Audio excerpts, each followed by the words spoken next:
What's up, First Case Network? It's Hank Balch, your host for this 2025 Sterile Processing Quality Improvement Expert Series with Marcy Konja and Gregg Agoston from SpecialtyCare. Welcome back to the studio, y'all, today. Thank you. We're glad to be back.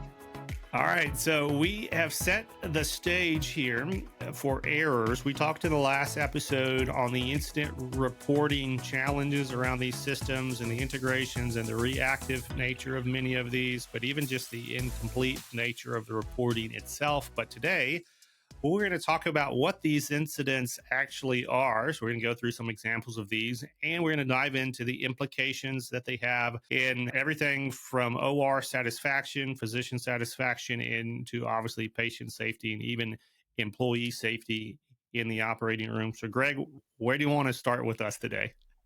Yeah, this is a big topic, right? So, I guess kind of how we've evolved to get to where we're at with this. So we mentioned in the last episode again the challenges with reporting and using the current systems in hospitals. So Marcy and I, again, we enter in a hospital a lot of times where first thing is just to try to get the data, because we need a very data-driven approach to solve the problem. Shotgunning, a lot of times what we see in hospitals is that errors will occur, and the solution is we just need to educate and we need to train more, right? And so, which sounds good, and there's nothing wrong with that. But the problem is that that's a very broad way to try to resolve problems, particularly when you can't identify specifically where the problems are originating or what the root cause of that problem is. So based on that, we've developed a very simple, way for the operating room to easily report. Literally takes less than 3 minutes to report errors that they're seeing. And we are seeing multiple times, probably 3 to 5 to sometimes 10 times and even more errors being reported once we implement this system, because typically the OR just is not taking time to report everything that occurs that SPD needs to be aware of, because they're catching these things, fortunately, before the patient comes in the room in most cases. Now, there is a small percent where bad things get to the patient: dirty instruments, non-sterile instruments, broken instruments, etc. But for the most part, the patients are being protected by the OR staff, which is a great thing. But what we're trying to get to is being able to identify what those most common errors are. What we're seeing in general, we've created a list of about 15 broad categories that capture virtually everything that we've seen in the hospital related to SPD errors. And it goes everything from, bioburden / foreign material, something in the tray that shouldn't be there, all the way down to wet packs, right? So, and everything in between. We forgot to put a filter in, we forgot an indicator, we forgot a lock, we got a hole in the wrap, we got a missing instrument, a broken instrument, we got an instrument improperly assembled or disassembled. So this laundry list of events then allows us to capture data from the operating room directly from them and record it in a simple spreadsheet. And then from there, we can drill down to figure out, okay, well, what is the specific problem? So this episode really is around getting to the root cause of your problems. And if you get the data, you can get to that level where we can determine what technician, what shift, what supervisor, what particular instrument set. Is it a hospital owned? Is it a loaner set?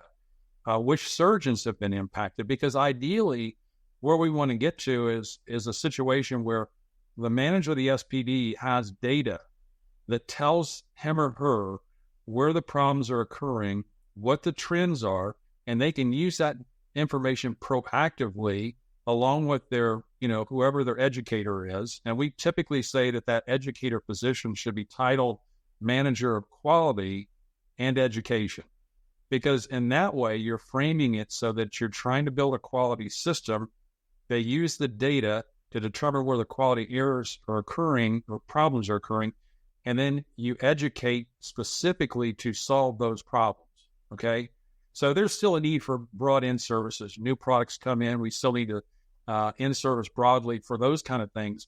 But when we're trying to improve the quality. We track specifically the quality, and we monitor and we educate to solve those quality issues.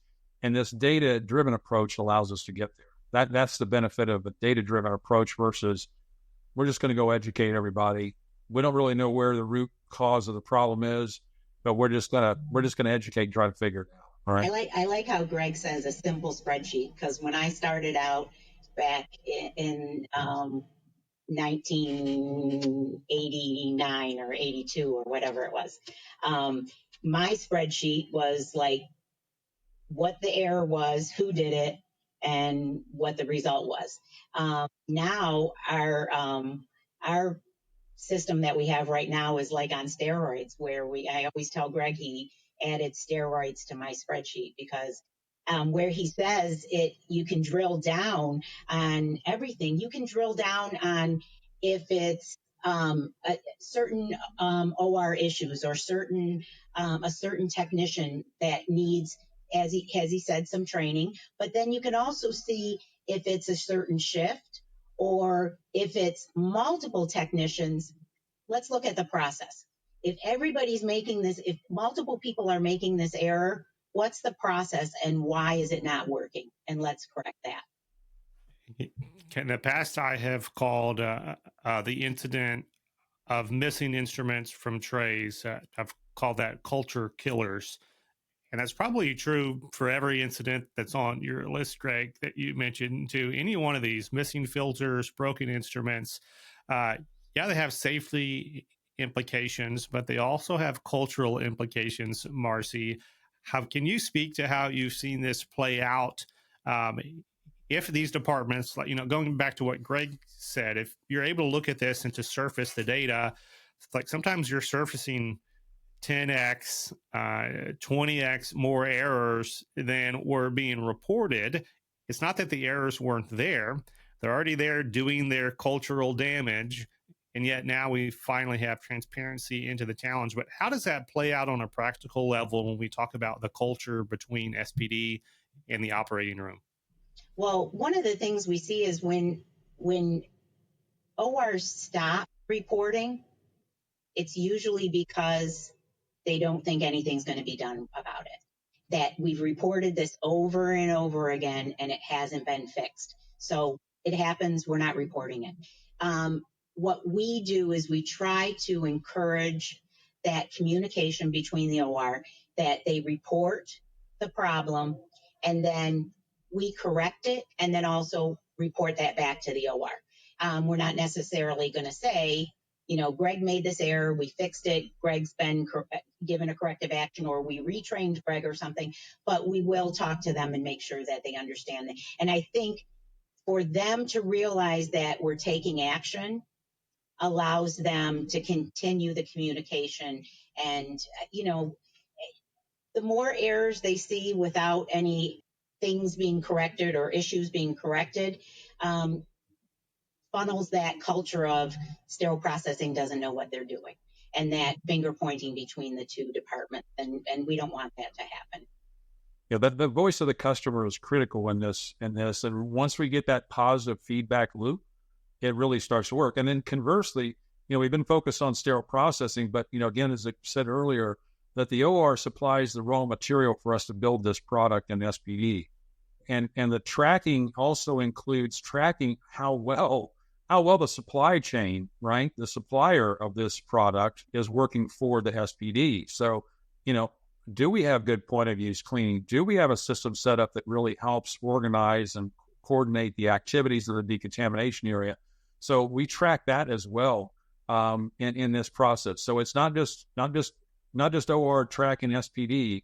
It's SPD also looking at how well the raw material is being provided to them to build this product.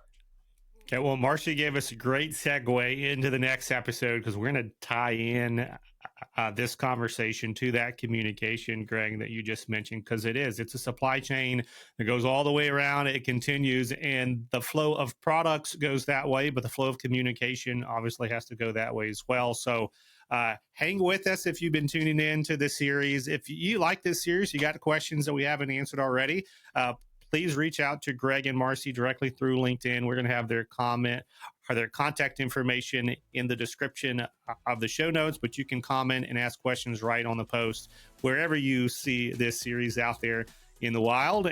And like I said, next episode, we're going to tie in to sterile processing and OR communications, the challenges, the success stories out there, what you need to keep each other talking. Because just like we said in this episode, silence does not mean success. It usually means the opposite. So we want to keep these modes of communication going on. And we'll talk to you again on episode 6.